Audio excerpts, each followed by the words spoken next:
Perfect. So to introduce who we are, so we are a group of the Coppell ISD licensed specialists in school psychology. We have Amber Limbick that's here today, Dr. Mary Jo Staub, Dr. Kathy Stroud, and myself, Kirsten Ludwigsack. Lori Parker is another LSSP here in the district. She unfortunately was not able to attend. If you scroll through, you can see, put some faces with names.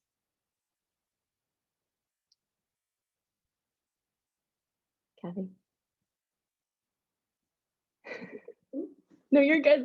Okay, so before we move on to kind of the meat of the presentation, we just wanted to talk to you a little bit about what an LSSP is. So in our meetings or when you've met with some of us, we are licensed specialists in school psychology, or often we just introduce ourselves as LSSPs because that other part is quite a mouthful. And what we do throughout the district, as you saw, we are assigned to certain campuses and we consult with parents, teachers, and staff. We do assessments to look at if there are any social, emotional, or behavioral needs for your learner that need to be identified and addressed. And then we also provide psychological services directly to learners. If that's deemed necessary, you'll probably see us at ARDS if we're involved as well. Yeah, we do a variety of things. Okay, I'm going to pass it off to Amber. Okay, I'm Amber Limbeck. I have been with the district for 15 years, so I saw some names on here that I'm so happy to see you guys here today. But yes, I'm one of the LSSPs, Licensed Specialist in School Psychology. And I get to start us off with the social emotional learning. What the heck is it? It's a process of acquiring knowledge and skills to engage, interact, and build relationships with other people. That's so important with schools being out with this pandemic. Our children learn a lot of that at home or at school.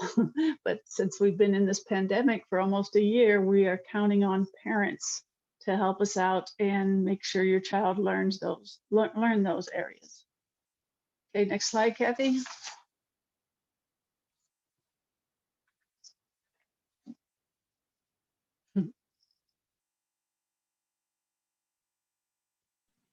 I am trying, I promise.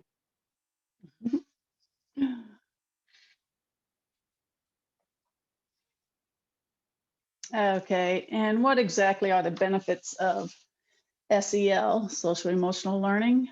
Students are more successful when they know and can manage themselves, understand the perspectives of others and relate effectively with them, and make sound choices about personal and social decisions.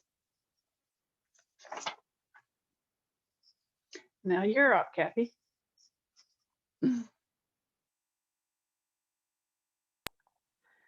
All right. So this is just a little bit about the benefits. Always great to know why it is we're doing what we're doing, and you know, it is sometimes hard work and requires a lot of patience on our parts to kind of foster some of these things and do some of this direct teaching of social emotional learning. So it's good to keep those benefits in mind. And these are just a few of them: increased persistence, more positive feelings about others, increased social competence, better academic performance, better grades, fewer conduct problems, more confidence, a sense of purpose. All of those are just some of the benefits to social emotional learning. And what are the long-term impacts? So research tells us that children who learn social emotional competence are more likely to graduate. They're more likely to be ready for college when they get there. And those are two different things. We want, you know, not only for them to graduate and have the academic skills, but to be ready for college and to be ready for those things like time management and self-awareness, improved mental health, obviously something that we're all very passionate about, increased persistence, being able to persist and work towards goals, positive family and work relationships. I know probably everyone on this call is wanting that for their children to have a positive family relationship, to have a good working relationship with each other. Engaged citizenship, reduce criminal behavior, probably high up there on the list, and then just overall career success as well.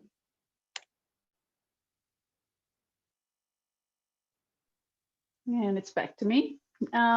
Social emotional learning. There's 6 areas as we move on to the other slides, I'm going to coach you through these areas, but I just want to bring them up. Communication, it's huge, both verbally and non-verbally. We want to teach our kids that. We want to teach our learners that, but you want to teach your child that as well. Cooperation, working together with others. Empathy, empathy is so huge, and parents, you are such a huge part of teaching that empathy.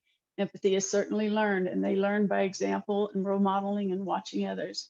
Teach them to understand the feelings of other people. Emotion regulation, the ability to identify feelings and manage them. Impulse control, the ability to control your behaviors for short and understand the short and long-term consequences. And then social initiation and interaction, making and keeping relationships by knowing when and how to work and play with others. Before I coach you through that, go ahead, Kathy. Before I coach you through that, I want to make sure you know the different levels your child should be at. So social emotional learning age norms is next. She will pull it up for me in a minute. There we go. So you can just relate if you're in these, if your children are in these areas. Just remember, in kindergarten through 2nd grade, your child should know or should be developing preferred playmates and identify best friends.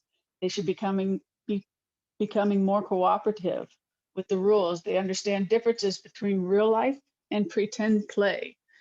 And they start developing sensitivities, which is hard as a parent. Grades 3 and 5, they can control their anger most of the time, and they're very good at expressing their emotions. Peer interaction becomes very important to them at this age. We always think little 3rd graders are little adults after having them in kindergarten through 2nd grade. The social influence of their parents start to decrease, and this is where it begins, parents. They show good sportsmanship, or they can. They're aware of fair and unfair behaviors or situations. They're able to choose the best decision and analyze their problems, and they spend time with a few close friends. They start determining their tight friends. Grades 6 and 8, the middle school, they go from that very peaceful, kind, loving, small elementary school to the middle school. Competitive social groups start to happen. They value the opinion of friends more than their parents. They compare self to others, and they're sensitive to what others think. They become self-sufficient with homework. You can start letting them be in charge of that. Organizational skills are developing, and they start questioning authority. High school, they turn to their friends for solving their problems. They seek out new experiences. They understand that their actions have consequences, and they know their strengths. They should know their strengths and weaknesses by now. So on to coaching. When we go through this today, there's 5 ways to teach social and emotional learning. I'm going to cover the first one, which is coaching. Go ahead. Coaching. Emotion coaching is a strategy parents can use to teach their children to regulate their skills. This involves you to actively and purposely being responsive to your child's emotions, awareness of your child's emotional state, acceptance of your child's feelings, and give instructions on how to manage them, and helping your child to regulate those feelings. So now I'll move on to my coaching. Back to the 6 areas we talked about earlier for social emotional learning. Communication. Remember, encourage your child to talk to you. Make it a routine every day to get in that car and talk to you. I think we know by now it's not a good question to say, how was your day? Focus more into making it a routine of a topic of the day, or an act of kindness you did, or what was the best part of the day. But make it a routine, whether it's car way home, the way to the grocery store, getting ready for dinner. Make it a routine that there's talking going on every single day, and you will build your child's communication skills as well as a better relationship with your child. The next one is cooperation. Encourage activities around the household. We know right now, in this pandemic, we're counting on you guys for a lot of these social emotional learning skills to develop.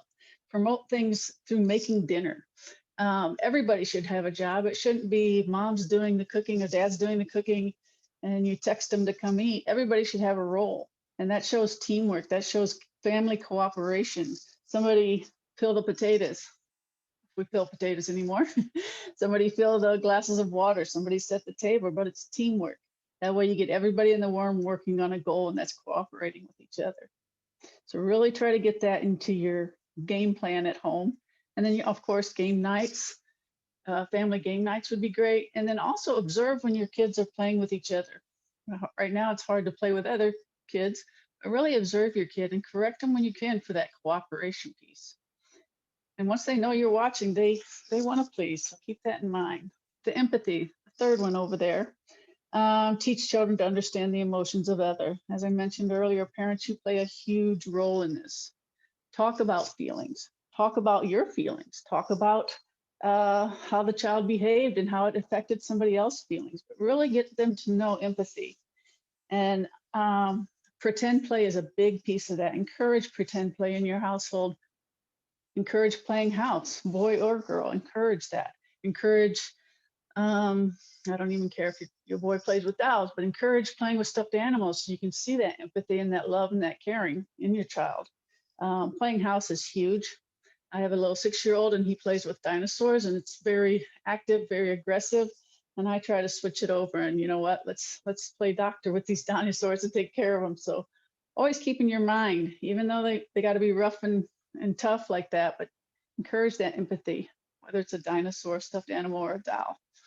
Okay, going down to the next one, emotional regulation and impulse control. Teach your child ways to regulate and cope with his emotions, his or her emotions. I always like to tell parents, remember, it has to be released somehow, some way. So we can't build it up. We can't just say stop. We have to teach them the strategies. Release it in a positive way. That's what we call replacement behaviors. Instead of slamming that door, why don't you go talk to your pillow? Or instead of screaming at each other, why don't you go take a walk and or take a drink of water? But really, really trying to teach them, don't just say stop, make sure we really tell them what to do and how to do it. And as we teach them, have them teach it back if they see us yelling in the house or anything like that. So and we'll get to that role playing next, or modeling. The last one I want to talk about is social initiation and interaction. 3 areas that you got to work with when you're doing that is cooperation, conflict, and social exchange. Make sure you teach your kid cooperation so he can hang out and be with others.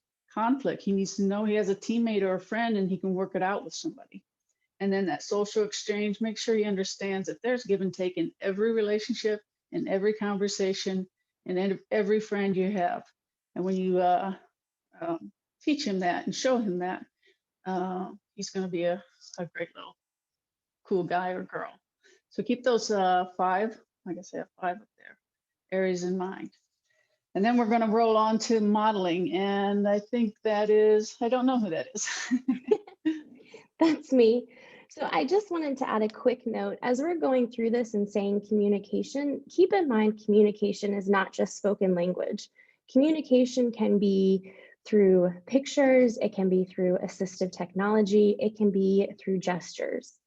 And the beauty of social emotional learning and growing your child's social emotional well-being is that these strategies and skills can be catered to meet your learner wherever they are in their development and with wherever their needs are. So modeling, not only are you watching your learner, but your learner is really watching you. And so this is an opportunity for you to use your own situations to kind of show what you want them to do, but also to help them recognize that, us adults make mistakes. That's okay. We're going to work on, those actions and outcomes. And then that last one is for them to see, like I said, that adults have difficulties too. This is something that within the school setting, we try and model a lot. For example, if I'm late to meet with a learner, I will sit down and apologize and say, hey, I am so sorry. You must be kind of frustrated. I know you were waiting for me, but I didn't manage my time well. Next time I'm going to do better.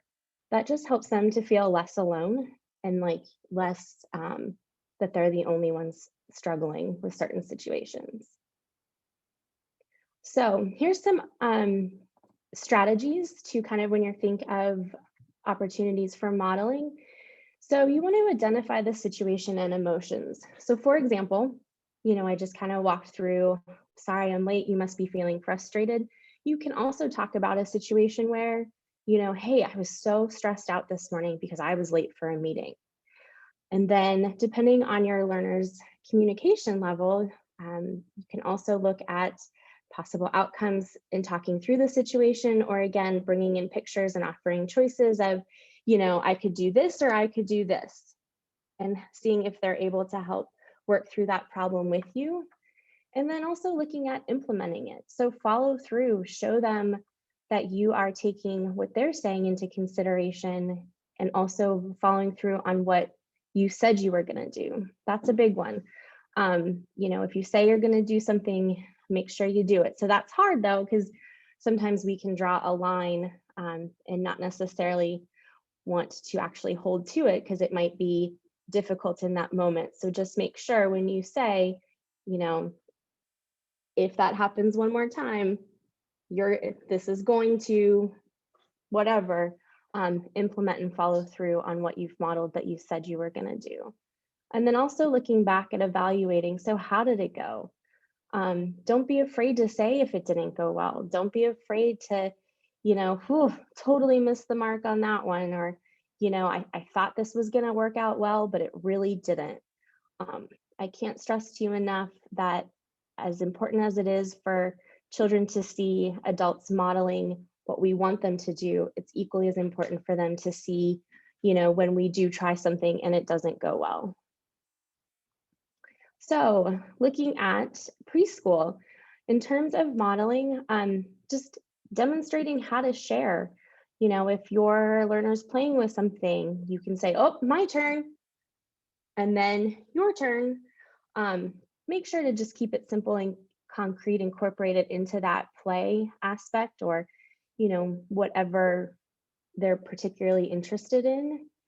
Looking at elementary school, so you might want to use a situation or decision that your child's having a difficult time with. So as Amber talked about, this is kind of when that social aspect can come into play. So you can demonstrate or discuss how to make friends, talk about a time, show them a time when you had to meet new coworkers or had to, introduce yourself, had to, I can't think of anything at the moment, but just walking through those steps. And then secondary, connecting with situations they might be experiencing. So, this is often when academics become a huge important component to their life. So you might want to demonstrate or talk about a day at work that was really hard for you, or a task or a challenge that you had, and how you went through the steps to problem solve and how it went for you. And then get them involved to say, well, what do you think? What would you have done differently? What, from your experience, what have you seen? Then this rolls into role playing. So Amber also touched on this, helping kids practice skills by acting out behaviors. And so that could be through occupational, pretending to be a doctor, a teacher, a builder. Sometimes students aren't particularly fond of pretending to be certain things. So maybe you pretend to be the doctor.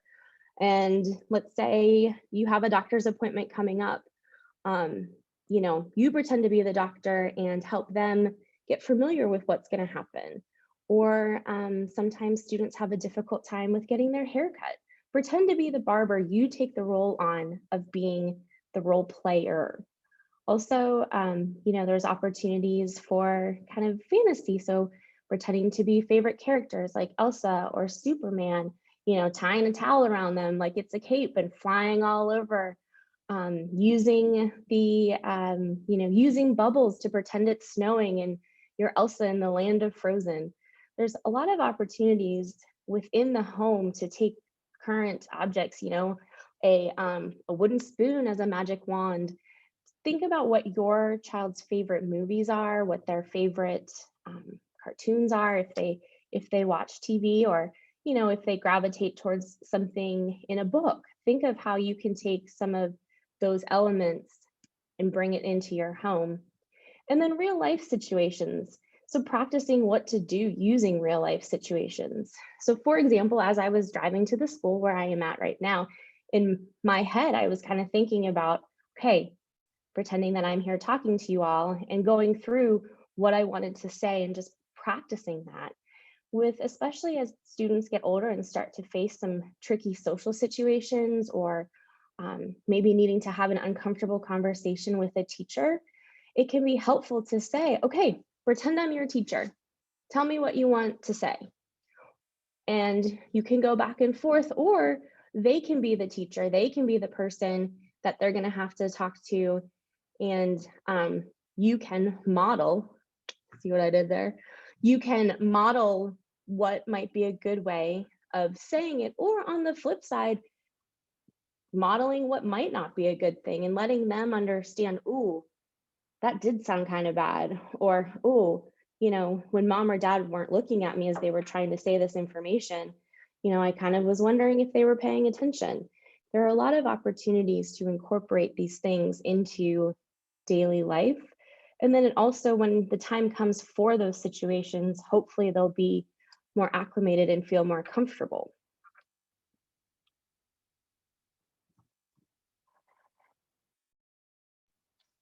Back to me again. Environment. Your child's environment or surrounding can have a significant impact on his emotions and behaviors. And so it's up to us as the school, as well as parents, to set up a positive environment.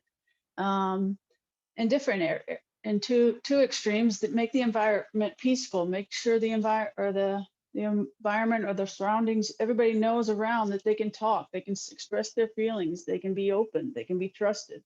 And it's a trusting atmosphere or environment. And then also set the stage or make boundaries. Set up a positive and respectful space. And respectful is very big when you want to talk to your child, or want your child to talk to you. Make sure there's no earphones. When he gets in the car or she gets in the car and you guys are ready to talk, make sure the earphones are taken out. Just set up the boundaries, set up the pattern, set up the routine, that this is the rules and this is how we go. And the next thing, make sure there's no loud music playing in their bedrooms when you go talk to them, or TV in the background. It's just about respect. And that child will learn, this is how I communicate with others. And keep technology to a minimum. Make sure when you have that environment in your home, you don't text your child to come eat. You don't text your child to have a conversation. Keep the technology away so you can get some emotions, some facial expressions, some hugs, things like that. Make sure that environment is very warm, respectful, and has routines and consistencies in it. So you guys can better talk. Sure. Before you, I was just going to say, so as you're setting these boundaries for your child, make sure you're also following these boundaries. I know it's so easy when you're at the dinner table, if you get a text or, you have your Apple Watch on, to look, but kind of going back to that modeling, just like we're watching them, they're getting cues from us. So if we start using our technology or devices, then it sends a confusing message and not so much a setting of respect. Now, we recognize that, again, some learners use technology devices in order to communicate, or sometimes, it's absolutely necessary. And we're certainly not saying, never, never. We get that there are moments, especially during a 5-day power outage, where certain things are just going to have to go out the window. But just make sure you are following the same boundaries you are expecting them. Mm-hmm. And the next one is talking. So who's got that one? That is me. Okay. Can everybody hear me okay? Okay, perfect. It didn't switch over to me. All right, so now we're going to talk about talking. And we've already kind of touched on a little bit of this. Some of these things that we're talking about may sound a little repetitive, but that's kind of just because they tend to build on each other. And so we're not going to do coaching or modeling absent talking and good conversation. So you may hear a few of these things more than once, but I feel like it's really important to kind of keep all of these things in mind, and never hurts to hear more than one thing. So when you're talking to a child, and a lot of these are truths, whether you're talking to your preschooler or your elementary child or your teenager, are you absolutely going to use some different words and some different language? Yes. And are you going to use some different strategies? Absolutely. But several of these are really kind of universal, no matter how old your child is. And they aren't too bad of advice for when you're talking to adults as well. So we want to make sure that when we're talking that, I'm going to start over here with be intentional. We want to be intentional when we're speaking with someone. We want to put away distractions. We want to make sure that we make eye contact. With preschoolers, that may mean that you're sitting on the floor with them, or you're kind of getting down on their level. We want to make use of small but frequent moments. So that can be the car ride on the way to school. It can be when you're saying goodnight to them and tucking them in at night. It can be all of those little moments that you're spending with your child. And we want to make sure that we validate their feelings or opinions when it is that we're doing it. And so that's under be intentional, because it takes some effort to do that sometimes. And we'll talk a little bit more about validating opinions in just a second. So we want to make sure that when we're talking to our child about something, that we are responding to the emotion and then the problem. Very often when someone is upset, we want to fix the problem, and that is the easiest way from A to B.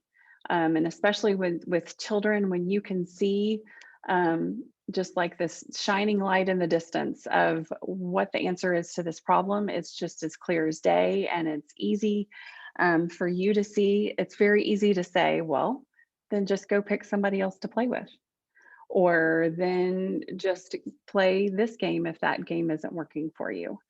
But just as important to responding to the problem is the emotion. And if we don't reflect that acknowledgement of the emotion, then very often, as you probably well know, then the fixing of the problem isn't going to be very well received. So we want to respond to the emotion with empathy. And that kind of goes back to the validating of feelings. We don't have to agree with the emotion that they may be feeling. And we don't have to agree with the degree of how they're feeling it. We just need to empathize. We need to validate that that's their feeling, that it's real for them, what it is that they're upset about, or what it is that they're happy about. It's also easy to kind of think of these things in terms of negative emotions, but positive emotions too. We want to make sure that we're validating, that we're empathizing with, you know, the fantastic thing that happened to them today as well. If there's a problem, then we want to respond to the problem by expressing confidence in the child. So we are absolutely there for them. We are in their corner, and we are wanting to fix things. But to the extent that they're able to, it's always good to keep in mind instilling that confidence in them that they can fix their problems, that they can come up with the solution. So we want to make sure that we're doing things like brainstorming ideas with them, that we're kind of getting their sense of, how do you think that we could fix this problem? What do you think is a good idea for helping in this situation? And we want to express our confidence that they can do it, that they can, it may be that we end up suggesting something to them or helping them along the way to come up with those ideas. But ultimately, as much as possible, we want to make sure that they are hearing from us that they are capable and able to handle those problems. This gets more and more important as they get older. We want to help them anticipate outcomes. So, if you are seeing the light at the end of the tunnel and you can see the outcomes, then it is great and important to help to ask them to anticipate those outcomes. And you may need to help them out a little bit. Well, what happens if you could take that toy and not let so and so come and play, but what would be that, what's going to happen when you do that, and help them anticipate those outcomes, because they may only see the one outcome, and we want to make sure that we're helping them kind of broaden those thoughts a little bit. We want to use a growth mindset, and we'll talk about that just a little bit more in a minute. And we want to avoid comparisons of suffering. I think that we've all had those moments in our life where we've been frustrated and talking about, well, this happened to me. I was late for work this morning, and then someone well-intentioned is saying, well, you think that was bad, then this, and this happened to me. Obviously, to some degree, if we're empathizing, there is a place for kind of relating to the experience. But we want to make sure that we're avoiding, well, that's, not as bad as this that happened to me, or that's, other people have things worse. If we're not acknowledging that emotion for them and acknowledging that that's real for them, then it's hard for them to hear the nuts and bolts or the problem solving part of it. We've already talked about this a little bit too, the model and encourage good sharing. Obviously, when you're talking, you want to use language that makes sure that you're modeling the emotion as well as the problem. I feel this when this happens. We want to assume, not assume. We want to ask. Every parent probably has come across this, where you are assuming what the problem is and you are just diving right in for it and coming up with all of the solutions for it, or the explanations, and then that was not even remotely close to what it was that they were upset or worried about, but it is now. So we want to ask them kind of what they're feeling and not make assumptions about it. Amber kind of touched on this a little bit, but we want to be specific but open with questions. So instead of saying, how was your day, or how did it go, then be specific with what you're asking. Tell me something that made you laugh today. Tell me something that made you smile. Tell me something that was unexpected. Those kinds of things invite them to share, but they also give them some direction. Especially if they're getting in the car at the end of the day, they're tired. They've put in a lot of work. They've done a great job. And it's hard to generate those thoughts. So if you can kind of scaffold it a little bit for them and give them a place to start, then you're more likely to get a response that you can kind of build on with them. And then you want to try to leave a conversation with a positive. You're not always going to agree in every conversation. You're not always going to come to a conclusion. But you want to, first of all, thank them for sharing. You want to reinforce them talking to you. And you want to offer specific praise. Um, we're all pretty good at dismissing praise and saying, oh, she just has to say that because she's my mom, or they just said that because, you know, they had to. Um, but it's much harder to dismiss that praise when it's specific. You know, Joe, I really loved the way that you shared your feelings with me, even though they um, weren't good, even though you were mad at me. I appreciate the way that you um, shared your thoughts. I appreciate um, your talking in a calm voice now. I appreciate all of you know, any specific thing that you've noticed. And you can model that during the day as well with just, you know, I appreciate that you were ready to walk out the door on time this morning. That's very much appreciated and rare in our house. So we always try to model that. So these are just some examples. I won't go through all of these of, you know, but what, I can't seem to find a spot for this. There we go. But what should I say? So just some examples. It seems like you're feeling sad about this. Is that the case? Very often our kids are good at feeling the emotion, but not necessarily labeling the emotion. And so sometimes all of the negative emotions are angry, and sometimes all of the positive emotions are happy. And so it's helpful to kind of help them with those little different grades of anger. You look frustrated. You look scared. You look this or that. You look nervous.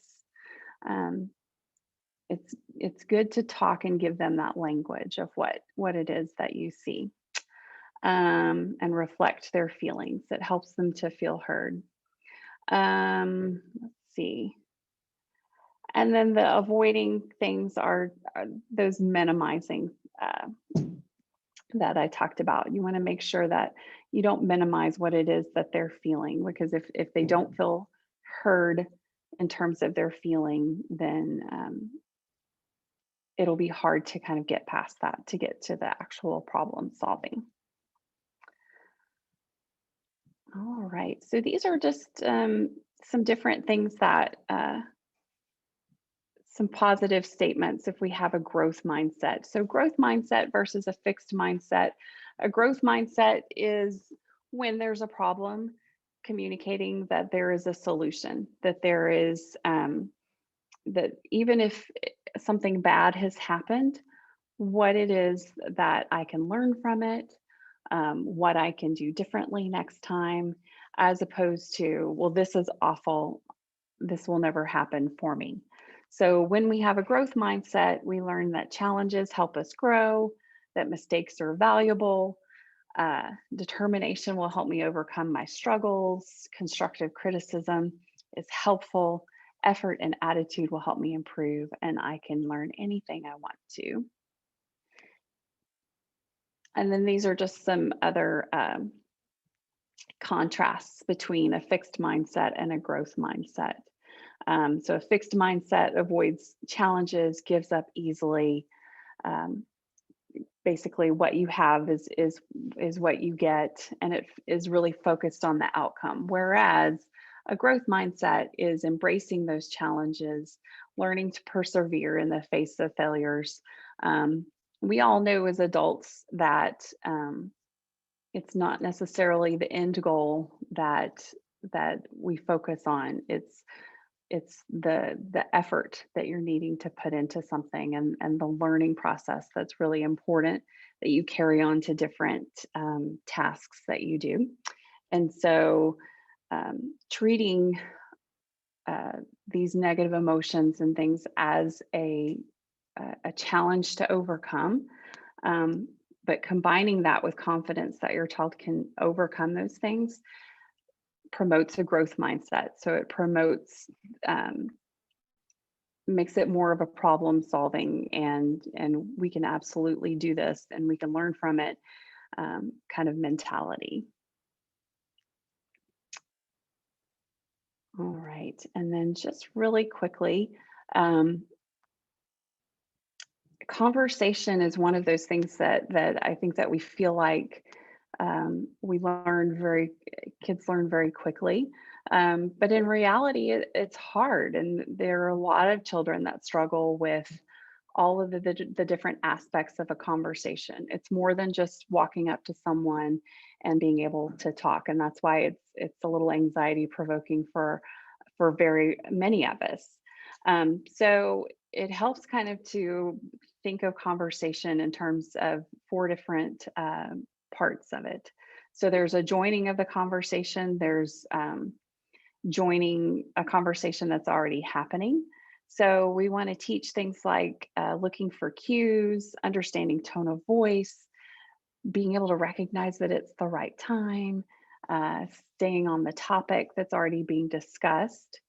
And then there's starting a conversation. So going up to someone and starting a conversation with them. What to say, how to say it, how to know if it's the right time, how to pick an appropriate topic, how to recognize if someone is interested in talking, um, and then maintaining a conversation. Um, a lot of times kids are able to start a conversation, but then there's the actual maintenance of it. So being able to take turns, really being able to listen and respond to your partner, staying on topic, reading nonverbal cues because those change throughout the course of a conversation, and then ending a conversation.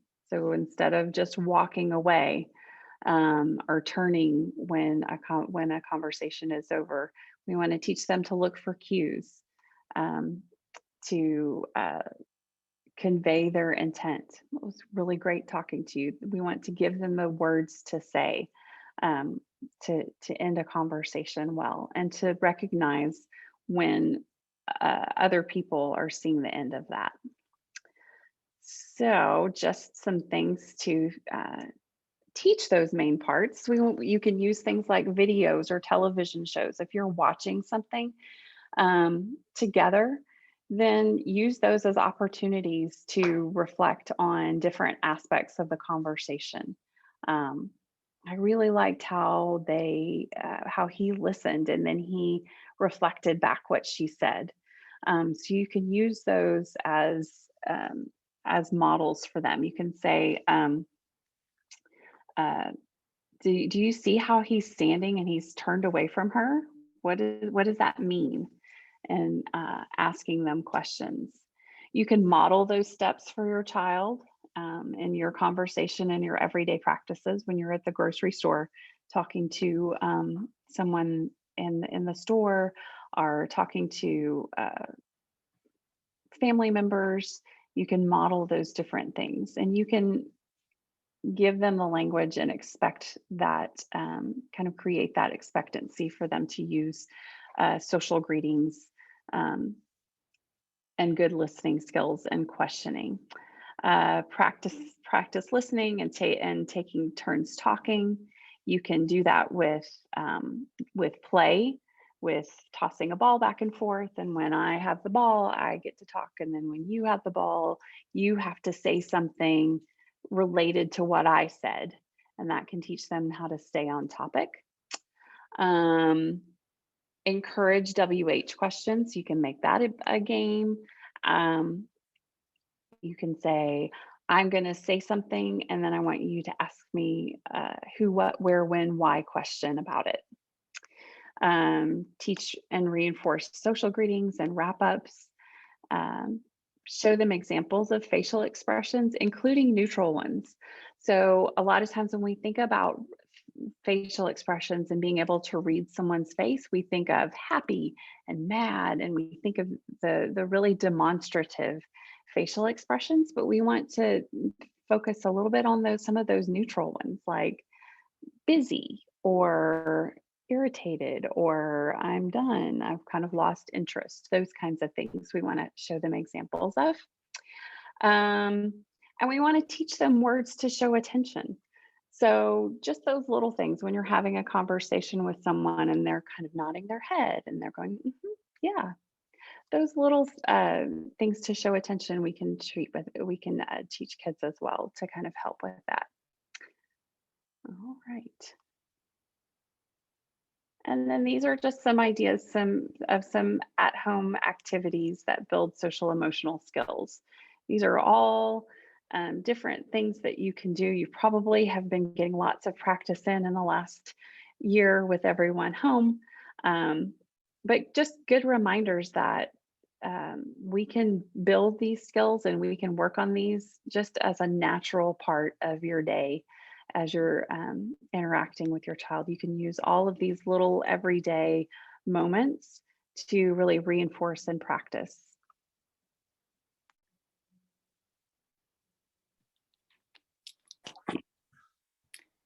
Okay, I think this is my part. What we wanted to do is give you some specific things.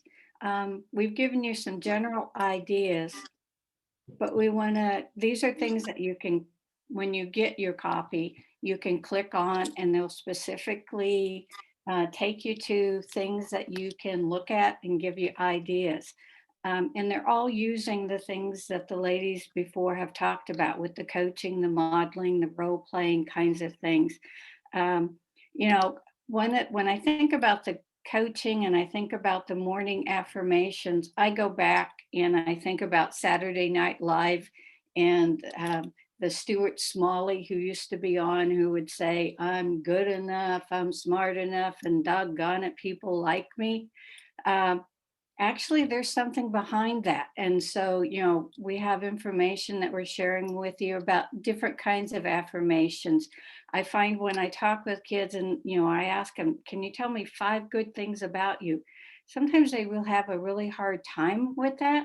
And, you know, these might be cues for you to help them think about things. With the modeling, that is just such a powerful kind of thing. And these are specific things that you could be modeling with them, like the gratitude jar. You know, this is what I'm thankful for. This is what I'm so glad that happened.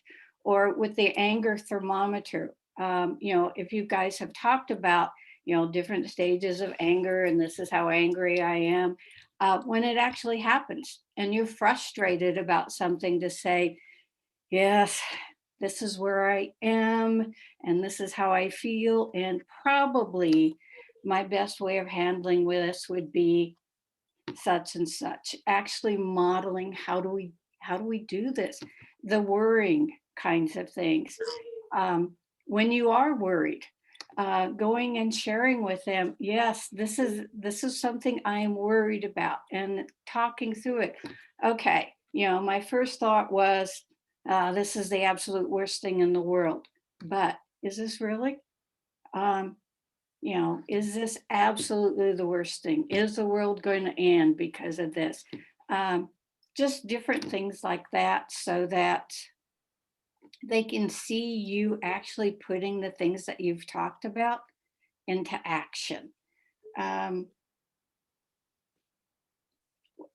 We did include, there's also a thing with the talking on just reading eye expressions. I mean, right now, that's about all we have when we're on Zooms or things to be looking at, you know, what are their eyes saying?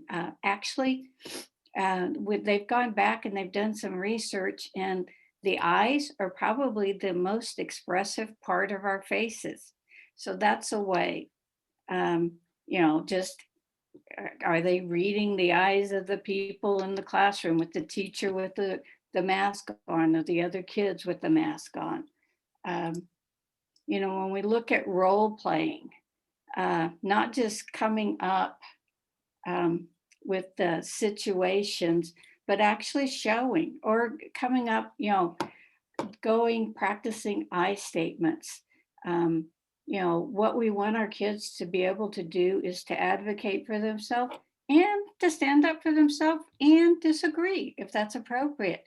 But we want them to have the skills to be able to do it in a way that's going to allow it to be a successful interaction. When we were talking about reading the faces and the feelings, There's a great example in there about feeling charades. You know, like they were talking about before, sometimes when you ask kids, you know, how are you feeling or what do you think they look like? They only pick up on the very, very obvious ones when, you know, sometimes what we need to be picking up on, or, you know, this is when somebody is bored, or this is when they're done with us, kinds of things. And then there's also a little thing in there just talking about how we can keep friends during this remote time. I know this is killing our kids. I work at middle school and high school level, and they're just dying to have a chance to be involved with their friends. And we don't always want them on technology. So it gives an example of the having pen pals, or interacting that way, but different things. So we've tried to just give you some very, very specific things to go along with all the general examples that we've given throughout this. And I guess that's my part. All right.